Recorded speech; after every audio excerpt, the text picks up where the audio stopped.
శ్రీమాత్రే నమః. ఇప్పుడు గ్రహస్థితి రీత్యా మీ రాశి వారికి కనుక చూసుకున్నట్లయితే ఇక్కడ మీకు ఏంటంటే మీనంలో శని, కుంభంలో రాహువు, అదేవిధంగా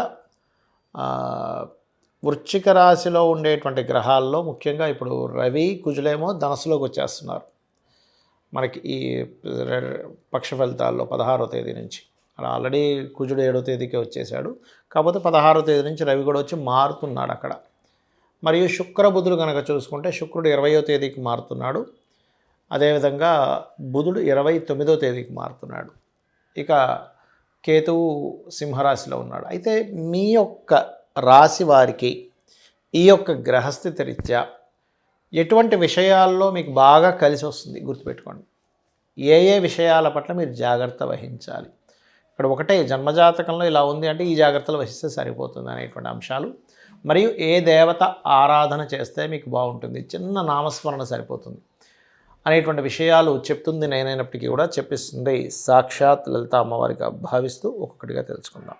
సింహం వారికి కనుక చూసుకున్నట్లయితే ప్రధానంగా ఇక్కడ లగ్నంలో మీకు కేతువు యొక్క సంచారము భక్తి యోగాన్ని, స్పిరిచువల్ యోగాన్ని, ఆధ్యాత్మికత మరియు అదేవిధంగా మీకు జ్ఞాన యోగాన్ని కలిగింపజేస్తుంది. చేసేటువంటి ఉపాసనా మార్గాల్లో విచిత్రమైనటువంటివి మీకు జరుగుతూ ఉంటాయి.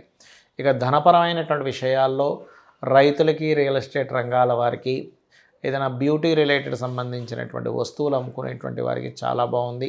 కొత్త గృహము, కొత్త వాహనం తీసుకునేటువంటి యోగం కనిపిస్తుంది. స్వశక్తితో సొంతంగా కొనుక్కుంటారు.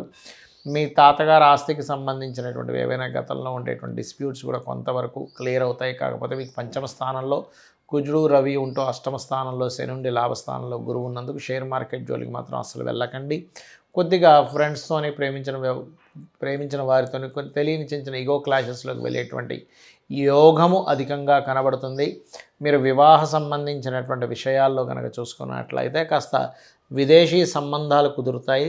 కాస్త ఆరోగ్య విషయంలో కొంచెం లాంగ్ టర్మ్గా కొన్ని ఇబ్బంది ఇస్తూ ఉంటుంది. అయితే దీనికి పంచమంలో ఉండేటువంటి రవికుజుల వలన మీరు ఎక్కువగా సుబ్రహ్మణ్యేశ్వర స్వామిని మరియు సూర్య భగవాను ఎంత ఆరాధన చేస్తూ ఉంటే అంత బాగుంటుంది. మీరు చేసేటువంటి ఉద్యోగ వ్యవహారాలకు సంబంధించిన విషయంలో ఇంటి నుండే ఉంటూ ఏదైనా మార్కెటింగ్ చేసేటువంటివి కానీ, వర్క్ ఫ్రమ్ హోమ్ కానీ ఇట్లాంటివి ఎక్కువగా కుదురుతాయి. పొరపాటును కూడా మీరు మాత్రం అస్సలు ఎట్టి పరిస్థితుల్లో షేర్ మార్కెట్, బెట్టింగ్స్, ఎవరో ఏదో పరిచయం అయ్యారని వాళ్ళతో కొంచెం అగ్రెసివ్గా వెళ్ళడము ఇటువంటివి మాత్రం పొరపాటును కూడా చేయకండి. ఉదయం నిద్రలేచిన వెంటనే కూడా మీరు కాస్త గణపతి యొక్క ఆరాధన చేయండి. ఎంత మీరు గణపతి ధ్యానం చేసుకుంటూ నిత్యము సూర్యభగవాను, స్కందుణ్ణి ఎంత ఆరాధిస్తారో అంత విధంగా బాగుంటుంది. కాస్త సంతానం విషయంలో కూడా వారికి కాస్త మొండి వైఖరి చేస్తున్నారనేటువంటి స్ట్రెస్ కొంత ఉంటుంది. గోవులకి క్యారెట్స్, గోధుమ రవ్వ తినిపించండి, అన్ని విధాలా బాగుంటుంది. ఇప్పుడు ఉన్నటువంటి గ్రహస్థితికి మీ యొక్క జన్మజాతకంలో కనుక ఇప్పుడు చూడండి పాపగ్రహాల యొక్క సంబంధం అధికంగా ఉంది.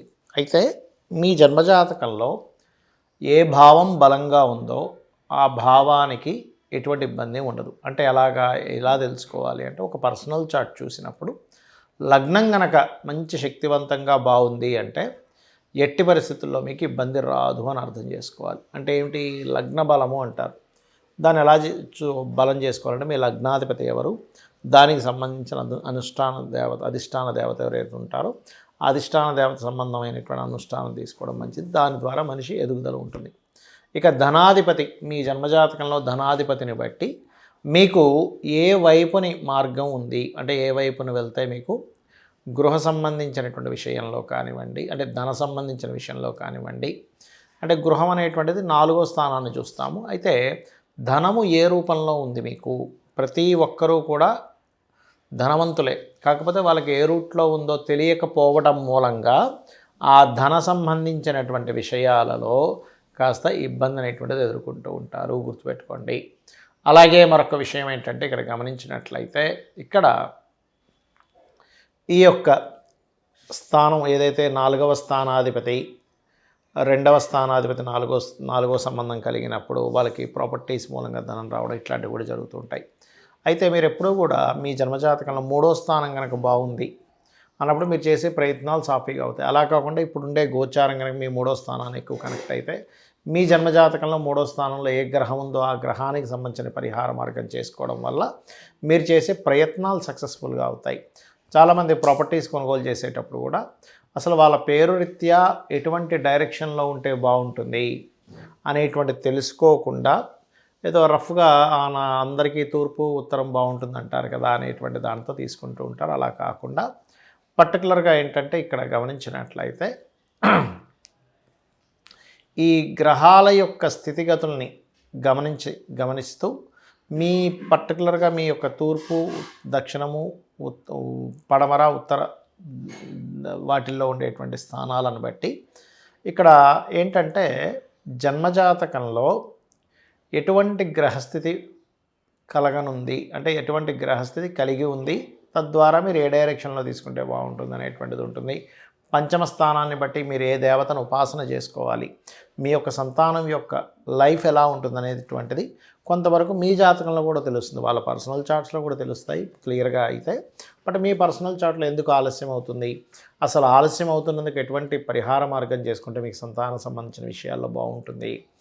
మరియు అదేవిధంగా గమనించినట్లయితే 6వ అధిపతి అంటే మీకు ఎందుకు అప్పులు ఎక్కువగా అవుతున్నాయి, ఏ సమయంలో మీరు అప్పు తీసుకోవడం మూలంగా మరింత అప్పుల్లోకి ఇరుక్కుపోతారనేటువంటిది కూడా జాతచక్రంలో ఉంటుంది. ఎలా అంటే మీకు కనుక 6th హౌస్ నెగటివ్ ట్రిగర్ చేసేటప్పుడు ఎవరైనా అప్పులు చేస్తే కనుక వాళ్ళ లైఫ్లో ఇంకా అప్పు తీర్చుకోలేని స్థితిలోకి వెళ్ళిపోతూ ఉంటారు. బాగా లోతులు ఇంకా ఇవమ్మేసి రావుతూ ఉంటుంది. కాబట్టి అలాంటి సమయంలో ఎటువంటి పరిహార మార్గం తీసుకొని క్లియర్ చేసుకోవచ్చు.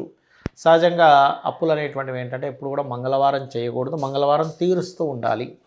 తీరుస్తూ కనుక ఉన్నట్లయితే మరింత అద్భుతంగా వాళ్ళకి సాగుతూ ఉంటుంది. అంటే అప్పులు తీర్చేసుకోగలుగుతారు, చక్కగా వాళ్ళ లైఫ్లో ఫైనాన్షియల్గా గ్రోత్ కూడా బాగుంటుంది. అదేవిధంగా ఇక్కడ మీకు ఏ సమయంలో వివాహం చేసుకోవాలి, జీవిత భాగస్వామి ఎలాంటి వాళ్ళు వస్తారు, అదేవిధంగా మీకు జాబ్ పరంగా కానివ్వండి, కెరీర్ పరంగా కానివ్వండి, బిజినెస్ పరంగా కానివ్వండి, ఇన్వెస్ట్మెంట్స్ పరంగా కానివ్వండి, దశమ స్థానము, లాభస్థానము, 12వ స్థానాలని పరిశీలన చేయాలి. అయితే ఎప్పుడైనా ఒకటే గుర్తుపడ, మనకి జన్మజాతకం లేదు కానీ జన్మజాతక చక్రరీత్యా మనకి ఏం చేసుకోవాలో తెలియట్లేదు, అప్పుడు ఏం చేయాలి అంటే ఒకటే గుర్తుపెట్టుకోండి, మీకు ఫైనాన్షియల్గా బాగా ఇబ్బంది వస్తుంది.